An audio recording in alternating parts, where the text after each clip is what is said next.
बलिदान दिवस पर प्रदेश भर में हुए कई कार्यक्रम। पीसीसी में गहलोत, जोशी समेत कांग्रेसियों ने किया इंदिरा गांधी को याद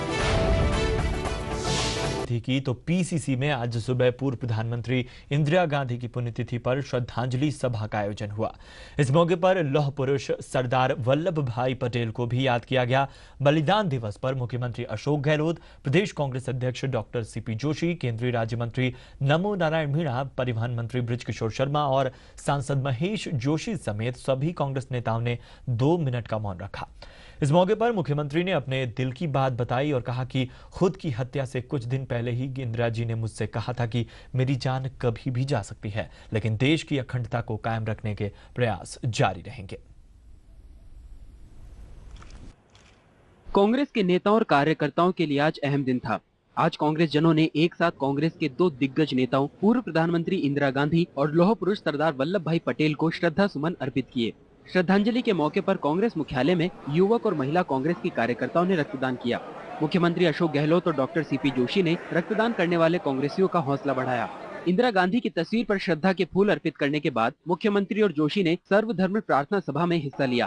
कांग्रेस मुख्यालय पर संगोष्ठी भी आयोजित की गई। कांग्रेस पदाधिकारी, मंत्रिमंडल के सदस्य, विधायक और कार्यकर्ताओं ने सभा में हिस्सा लिया।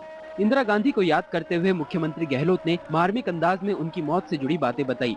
शायद ये पहला मौका होगा जब गहलोत ने इंदिरा गांधी की हत्या से पहले उनसे हुई मुलाकात का जिक्र किया। उनको एहसास था कि जो हम कदम उठा रहे हैं आतंकवादियों को खत्म करने के लिए, हो सकता है मेरी अपनी जान चली जाए। मेरी खुद उनसे बात हुई थी। मैं उनके वहाँ पे मंत्री था उस वक्त, में डिप्टी मिनिस्टर था।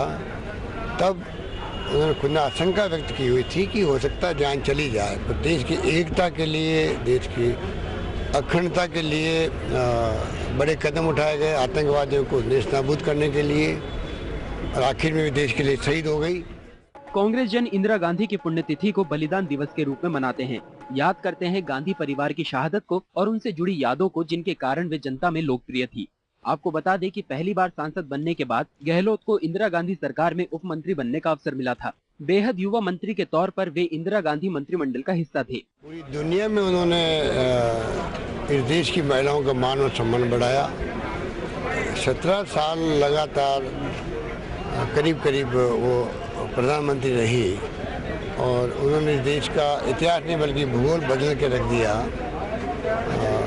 उन्होंने बैंकों के राष्ट्रीयकरण किए, राजा महाराजाओं के प्रीपर्स खत्म किए, हरित क्रांति लेके वो आई, गरीबी हटाओ की बात उन्होंने शुरू की पहली बार इस मुल्क के अंदर।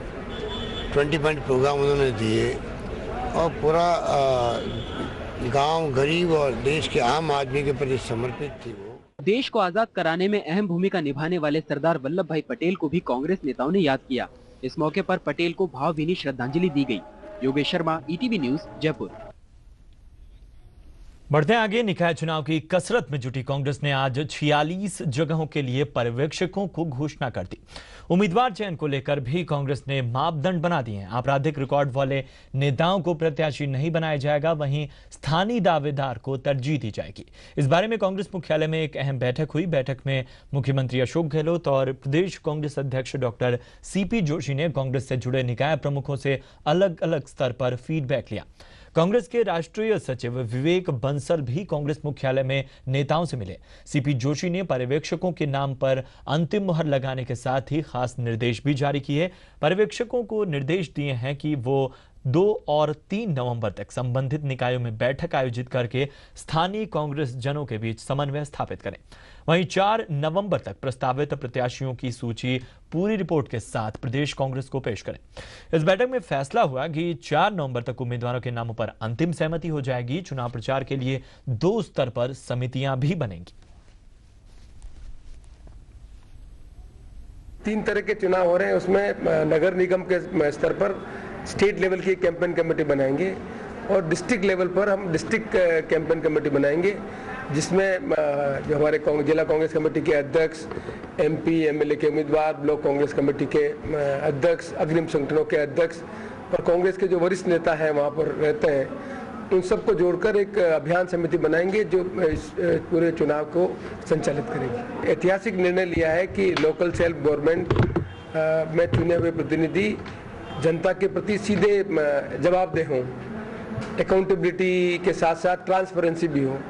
और जो एक चुनाव प्रतिनिधि जब जनता के वोट से जीत के आता है डायरेक्ट प्रत्यक्ष रूप से, तो उसकी जो कल्पना है उस विकास करने की, उसको साकार करने में जो एक दूसरी बाध्यता आती थी इनडायरेक्ट इलेक्शन में, उससे वो मुक्त होगा और जिम्मेदारी से अपने क्षेत्र के विकास की जो कल्पना है वो साकार कर सकेगा। और एक क्वालिटी ऑफ लीडरशिप, एक नई लीडरशिप भी उभरेगी। जो स्वायत्त शासन की कल्पना राजीव गांधी जी ने की, जो 74 अमेंडमेंट के बाद सरकार को लागू करनी है, उस दिशा में आगे बढ़ने का काम राजस्थान सरकार करेगी। पॉजिटिव रिस्पॉन्स मिल रहा है, कांग्रेस के कार्यकर्ताओं में उत्साह है। पिछले समय में चुनाव हुए उसमें बहुत कम जगह पर कांग्रेस के चेयरपर्सन जीत सके। सत्ता का दुरुपयोग करके कांग्रेस के उद्यमी ज्यादा जीतने के बाद भी चेयरपर्सन बना दिए गए। तो ये सब जो कटु अनुभव हैं जो लोकतंत्र को कमजोर करते हैं, उससे उभरने का जो निर्णय कांग्रेस पार्टी ने लिया उसका सबने स्वागत किया। और आने वाले समय में चुनाव परिणाम जो भी आए, लेकिन लोकतंत्र को मजबूत करने के लिए कांग्रेस पार्टी की जो एक जिम्मेदारी है कि हम एक जवाबदेह चेयरपर्सन बनाए, जो जवाबदेही के आधार पर नगर के विकास की कल्पना कर।